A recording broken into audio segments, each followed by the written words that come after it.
চিত্ত চাঞ্চল্য ঘটেছিল। সেই চিত্ত চাঞ্চল্যের জন্য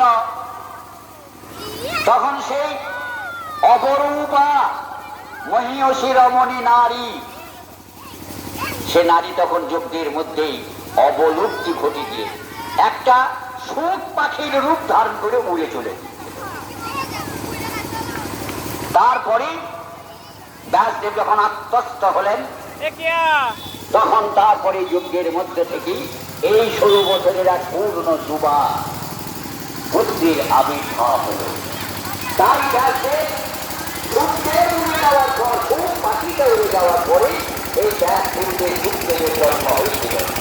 তাই সুখ পাখির নাম অনুসারে ব্যাসদেব তার প্রিয় পুত্রের নাম রাখলেন সুখদেব।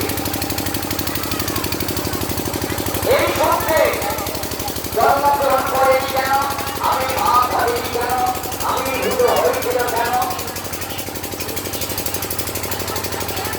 এই কাহিনীটা যদি আমরা কাহিনীর মধ্যে আবার কি কাহিনী আছে, এটা হচ্ছে পরম সত্য। আপনার মধ্যে আবার জীবাত্মা, এই জীবাত্মার মধ্যে পরমাত্মা নিতে এই শাস্ত্রের মধ্যে কাহিনীর ভিতরেও আবার মূল কাহিনী করা, এই মূল কাহিনী